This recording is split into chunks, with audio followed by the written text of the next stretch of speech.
What's up, YouTube? This is Ultimate Shield 340 back at it again with another Division 2 video. I wanted to make this video to maybe talk about builds and, hopefully have a conversation about other things to consider whenever you are making your own build. In particular, this is about the secondary weapon and your sidearm. We often talk about things whenever we're making builds and things. We usually center around like a weapon or a talent, which is perfectly fine, but we don't often go into great detail about secondary weapons, what talents and things that you should go ahead and pick up, or even recommend those things in order to complete the build. So without further ado, here we go.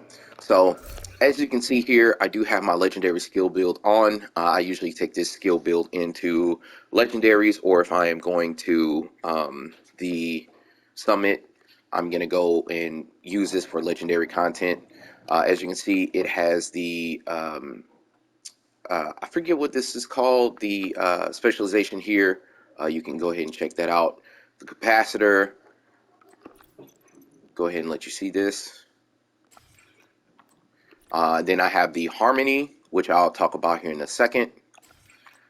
Then I have my side pistol, which again we'll talk about in a second. And then I have my three-piece Empress backpack with the memento, the wyvern wear hands, and the Emperor's knee pad. So, this is a pretty standard build for a lot of people will use builds like this in their legendary run. So the build in and of itself is not, it's not like groundbreaking or anything like that. But in case you were ever wondering what I'm running here, this is it. This is the talents. This is the stats that are here. Take a look. And if you ever want to do your own build, I would recommend, if you don't have Emperor's Guard, which is totally fine, you can sub this out for Ridgeway's Pride. And now that I look at it, I should probably change that repair skill to skill damage.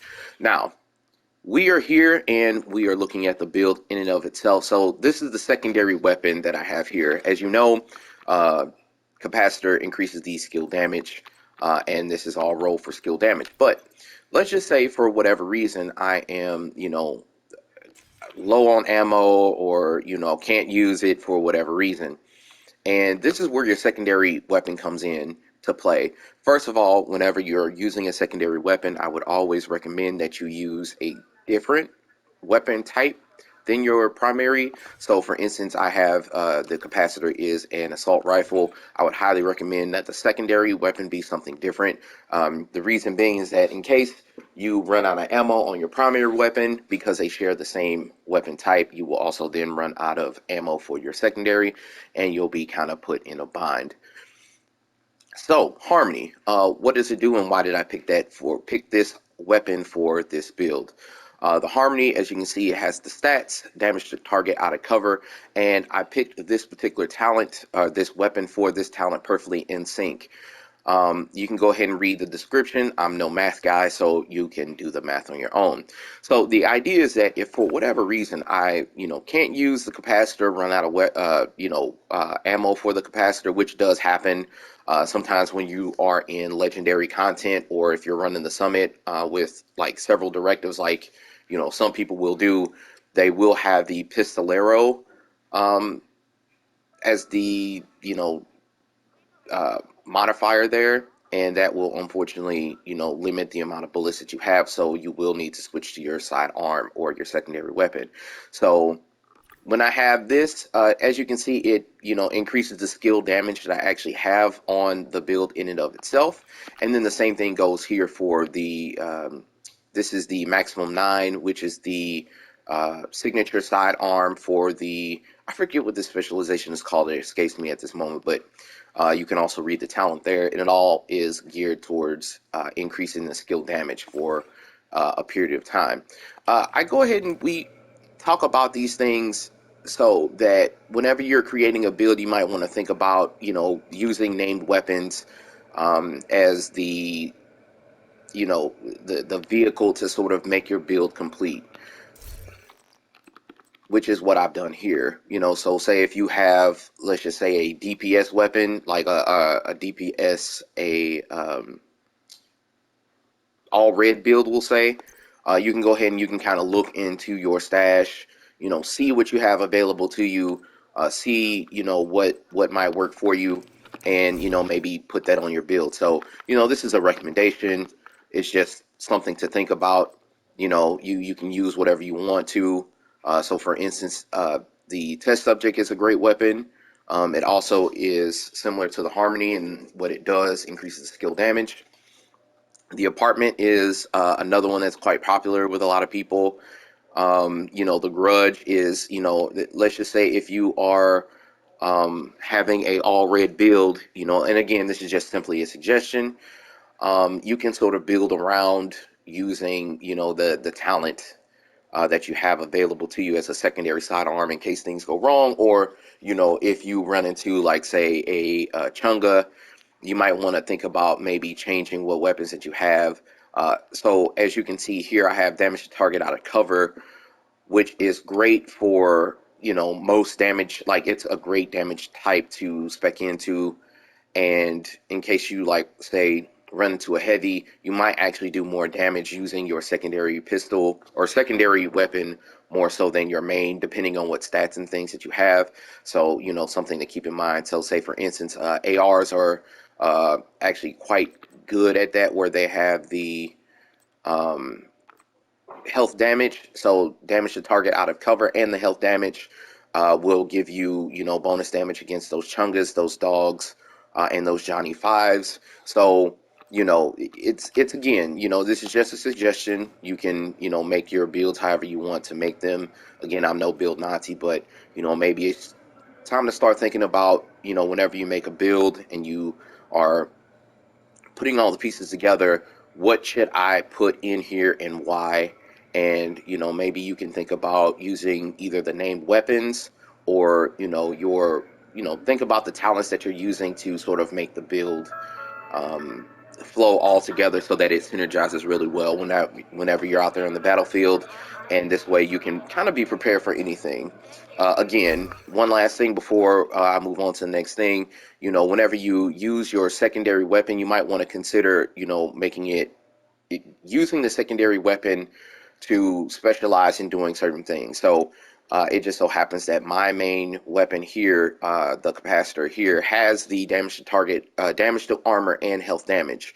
If you notice here, it does have actually less health damage than, say, most normal ARs. I think ARs typically have like 21% health damage, right? So if you look at, say, this mechanical animal, although the capacitor's stats aren't as maxed as opposed to the mechanical animal, looking at the damage types of damage to target out of cover and the health damage, I get more health damage, and I get more, I don't know if I get more damage to target out of cover. Actually, you do. So think about it like this, right? So the capacitor is great for, you know, standard enemies, yellows, and things like that. But say if you find a Chunga out there, if you had used this weapon, and I'm just using this as an example, you actually get more damage shooting those Chungas and those dogs and things like that because of the multiplicative I can't say that word, damage bonus on the weapon. So you'll actually do more damage because you have damage to target out of cover and health damage on that weapon. So, you know, something else to consider whenever you are making your builds. And, you know, have your main hand and then also have your secondary to specialize in taking down those big targets. So that being said, again, all suggestions, something to think about, and I will go ahead and showcase the build in a legendary run here. All right, so after respawning, I did get the rogue agent, so I think I'm gonna try and kill these guys before I wrap up this video. So I'm gonna be doing this solo, so set up your turrets. And I don't think I'm gonna be able to stack on these guys, so just quickly get the rogue agent shot, using the supreme tactic to zip around the battlefield.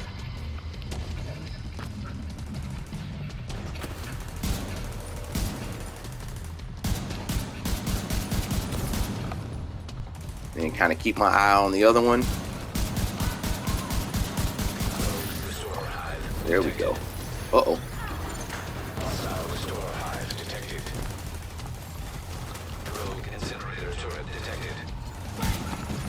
Switch to capacitor because I feel like I can stack pretty good on this guy.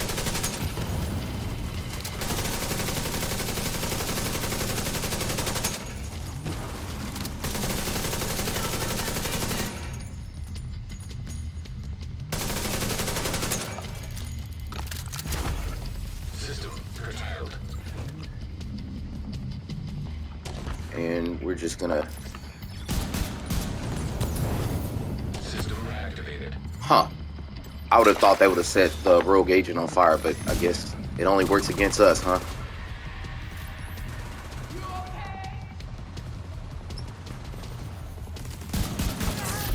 And there you go. So, alright, well, it's Ultimate Shield 340 signing off, and I'll see you in the DZ. Peace. Alright, YouTube, we're back. Legendary. Gonna go ahead and switch to my pistol and get myself into position. First things first, I kind of sort of make myself aware of like what's going on, where the enemies are coming from, and then position myself in a good spot, and then make sure that my make sure that my turrets and everything are in good spots as well. So almost got smoked there, but using the Supreme tactic, go ahead and get ourselves these trophies to increase our survivability a little bit and to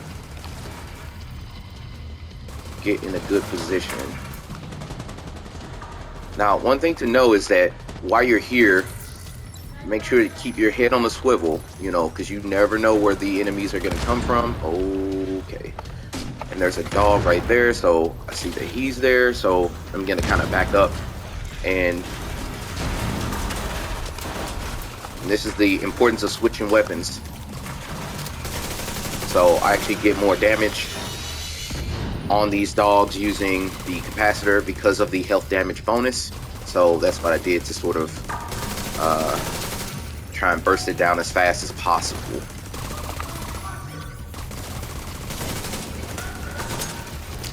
Also, one thing to think about while you're out here fighting is that you might want to think about, you know, try and use the environment to your advantage as much as possible. And what I mean by that is that around the game, it's always like barrels and stuff you could shoot to, you know, set enemies on fire. Always be looking out for those opportunities. Here is one of those things again where you want to go ahead and focus down the targets that are troublesome and try not to get smoked like I'm doing here, and focus fire the targets.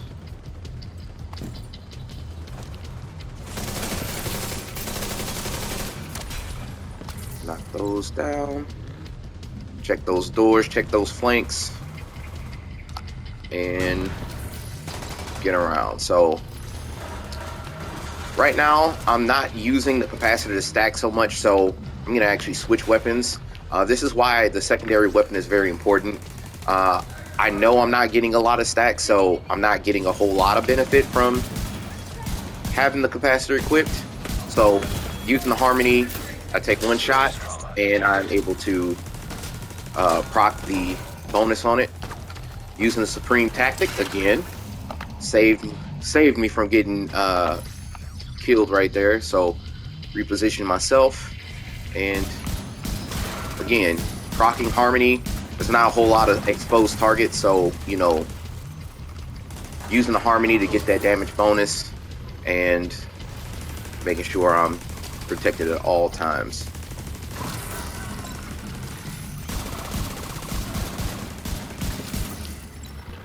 Awesome.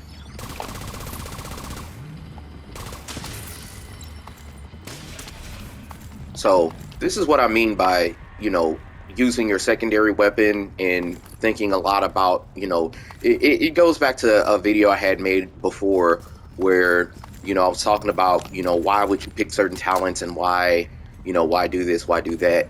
And this is a prime example of that reasoning, because earlier before in the battle, there weren't very many exposed targets that I can go ahead and stack on capacitor. So, you know, instead of continuing to, you know, utilize that, why not just, you know, change the tactic, so to speak, and maybe proc a talent that I'm going to get the bonus from, but that doesn't depend on me stacking just like the capacitor. So, whenever you're making your builds, make sure to think about, you know, that kind of thing. And again, you don't have to play like this.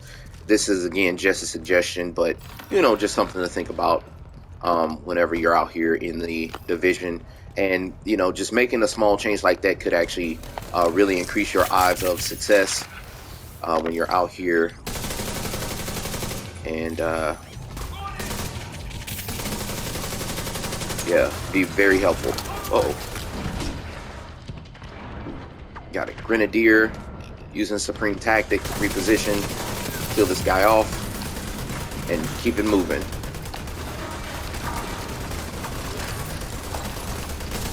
And again, one of my things that I've noticed about my own personal playstyle, I play a little too risky, as you saw before. I think because I use the cover-to-cover system so much, I said this in a previous video, I do find myself like into a lot of tight spots like that. But the good news is that I'm usually able to get myself out of those without getting killed either. So I guess you can kind of play as risky as you want to, as long as you're continuing to be successful. But it's nice to know you can use this, and, you know, just make sure you're not being overconfident, and you're able to clear the content, and that's what's important.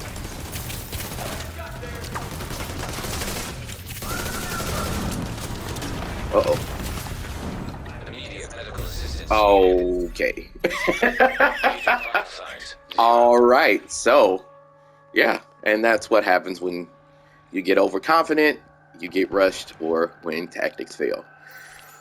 All right. Well, this is Ultimate Shield 340 signing off, and I'll see you in the DZ. Peace.